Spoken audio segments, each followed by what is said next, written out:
Here's your wrestling news for July 29th, 2021. And your headlines for today include multiple CM Punk references on tonight's AEW Dynamite, Cash Wheeler suffers bloody injury during AEW Dynamite, update on his injury revealed. Big E talks about his feud with Malachi Black ending suddenly with Black's WWE release. Natalya breaks silence after suffering possible injury on WWE Raw. Bray Wyatt spotted in incredible shape. AEW reveals new fan code of conduct before Dynamite. Florida Middle School is now named after current WWE wrestler. Angry over a match result, wrestling fan sends death threat to wrestler's family. Braun Strowman teases big announcement, and more. We are starting today with AEW, as tonight's AEW Dynamite Fight for the Fallen featured a couple of CM Punk references throughout the show. During the show, AEW announced that they were heading back to the United Center in Chicago on August 20th for AEW Rampage First Dance, and this announcement led to loud CM Punk chants from the crowd. Darby Allin was next to make a Punk reference. He cut a backstage interview while standing next to Sting, where he practically called out Punk by Punk's Best in the World catchphrase. "I'll be in Chicago," Allin began. "You know, I've been around a lot of men in this world who have laid claim to how they're the greatest. There's only one place to really prove that, right here in AEW, even if you think you are the best in the world." Finally, after Chris Jericho defeated Nick Gage in a no-rules match to pass MJF's second stipulation, MJF quickly got on the mic and said, "Chris, as you sit there in more pain than you've ever been in your entire life, I want you to listen to me," MJF said right off the bat. This one was a bit more subtle, but Punk said something very similar to John Cena in his 2011 Pipe Bomb promo. Not just verbal references, AEW talent also pulled off one of Punk's signature moves. In the opening match between the Elite and Hangman Page and the Dark Order, Nick Jackson executed a high knee into the corner into a bulldog. All these references further prove that Punk is indeed all elite. More from AEW as FTR finally took on Santana and Ortiz on this week's Fight for the Fallen Dynamite, a match that had been in the plans for months. After so much hype, it's a shame that Cash Wheeler got seriously injured during the match, as he took a nasty bump to the outside, hitting his arm on the metal ring post between the turnbuckles. Wheeler was seen bleeding heavily and had to be tended to by ringside personnel, as well as AEW's resident doctor. That left Dax Harwood to finish and even win the match by himself before he too checked in on Wheeler. PW Insider reports that Wheeler will be okay and was fixed up in the back, but there's no word on whether he'll miss any time in the ring. With the plans AEW has for the next few months, the company needs as many stars as it can to be healthy, and we're wishing Cash a speedy recovery from what's being called a completely freak thing. Over to WWE, and for weeks, the company has promised that SummerSlam 2021 will be as big as WrestleMania, if not bigger, and now the August pay-per-view will have an after-party. Yesterday, WWE confirmed that actress Tiffany Haddish will host the exclusive invite-only event in Las Vegas that'll take place immediately after SummerSlam. The party will include superstars, celebrity guests, and influencers, with WWE making a significant financial contribution to Haddish's She Ready Foundation, which provides resources and aid for foster children. There's no word yet on where in Las Vegas the party will take place, but we're confident it'll be a star-studded event on August 21st. One man who could be leaving SummerSlam as world champion is Big E. But before he became Mr. Money in the Bank, Big E was in a promising-looking feud with Aleister Black on SmackDown.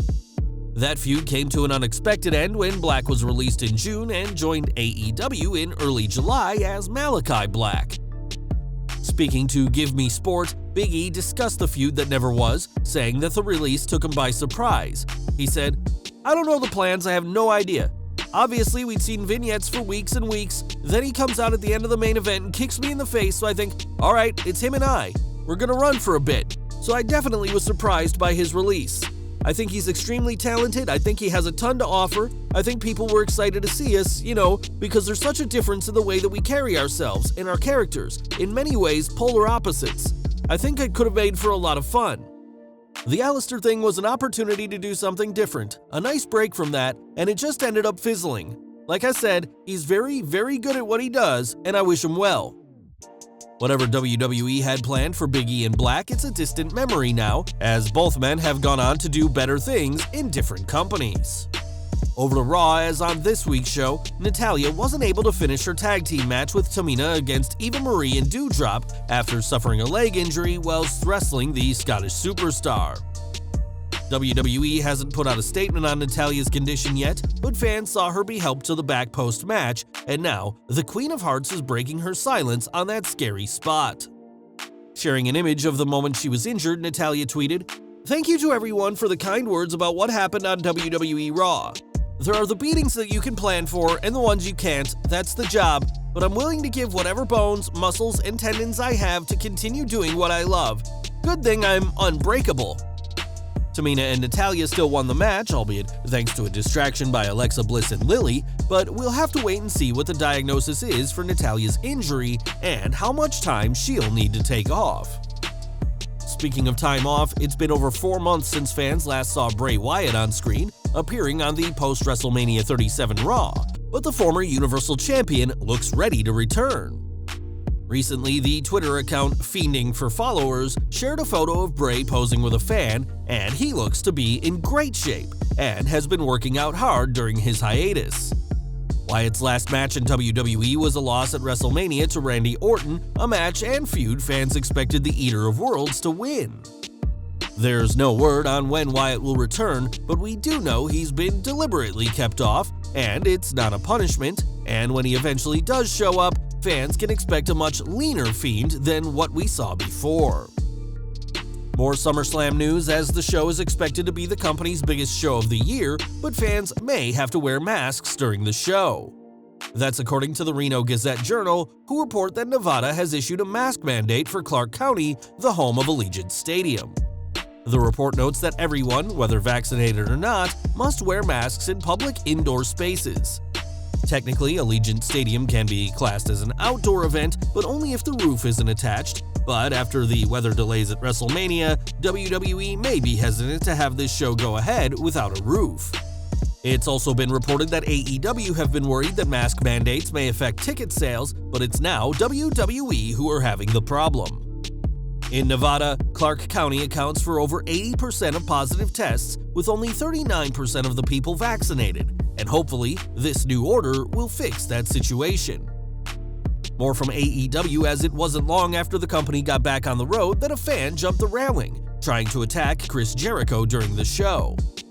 Actions like these are the last thing AEW want to happen, and now they've issued a code of conduct to all fans in attendance. Cassidy Haynes of Bodyslam.net was at last night's Fight for the Fallen event, and before the show, the new code of conduct was shared on the screens. These rules outlawed disruptive, threatening, or illegal actions, as well as foul or abusive language being hurled at other fans or staff in the arena. Obstructing the view of other fans is also off limits, as is standing in the aisles, and there will be no smoking, including e-cigarettes, in an AEW venue. The abuse of drugs or alcohol is also off limits, and hopefully this will stop any foul behavior from the fans, as AEW clearly means business now that they're back on the road. As a WWE superstar, former tag team champion, and inaugural 24/7 champion, Titus O'Neil knows about picking up huge accolades. But this week, the WWE Hall of Famer added another huge accomplishment to his collection. On Tuesday night, the Hillsborough County School Board in Tampa, Florida, unanimously decided to add O'Neil's charitable works to a school, as the Thaddeus M. Bullard Academy is now part of Sly Middle Magnet School. The decision was made to reflect Titus's contributions to the Hillsborough County public school system, and in a press release issued by WWE, Titus called it the most respected honor he could ever receive. Earlier this year, Titus was the 2020 recipient of the WWE's Warrior Award in response to his philanthropic efforts, and we'd like to send our congratulations to the former tag team champion on this latest huge accomplishment. At GCW Homecoming Night 1, Matt Cardona shocked fans by becoming the new GCW champion, defeating Nick Gage in an all-out war with the deathmatch veteran. The crowd were furious with the title change and proceeded to pummel Cardona with trash and beer cans as he celebrated in the ring, but their anger continued long after the show ended. Speaking to Busted Open Radio, Cardona discussed his harrowing experience at GCW and how fans then targeted his fiancée Chelsea Green. He said, "I'll be honest, there was some fear. Like, walking through that curtain? You can watch the replay on Fight, like, I can't even get through the curtain. There are just fans in my face. And luckily, GCW had some security for me because I think someone would have took me out or tried to. It's impossible for me to get to the ring. I finally get there, and you could just feel the genuine hate, and not like, oh, this is a bad guy we're supposed to boo. Like, hate. And during the match, the atmosphere was exciting. People, they just wanted me to die in there. I was getting tweets like, people wanted me to die and they wanted Nick to kill Chelsea. These are human beings really typing this on their phones or their computer, like, what the hell is wrong with these people?" Many fans didn't believe Cardona would actually become the new GCW champion, and were shocked when he did, but that's no excuse to send death threats to anyone, never mind Cardona's fiancée. Fans will just have to get used to the former WWE superstar being GCW World Champion, and we'll have to see how the controversial champ is booked from now on. And we're ending today with Braun Strowman, who was released from WWE earlier this year and is currently sitting out his 90-day non-compete clause, which will end on August 31st. Recently, Strowman teased that he had a lot of choices to make as to where he'll go next, and now it looks like he's made a decision. In his Instagram story, Braun said he can't wait to share what's going on with him and said that big moves are coming. As to what those big moves are, we don't know, but with reports that AEW and WWE are interested in him, the future looks bright for the former Universal Champion. Well guys, that's our news for today. Please share your comments below. Also hit the like button, subscribe to our channel, and hit the bell icon to receive all notifications. And as always, thanks for watching.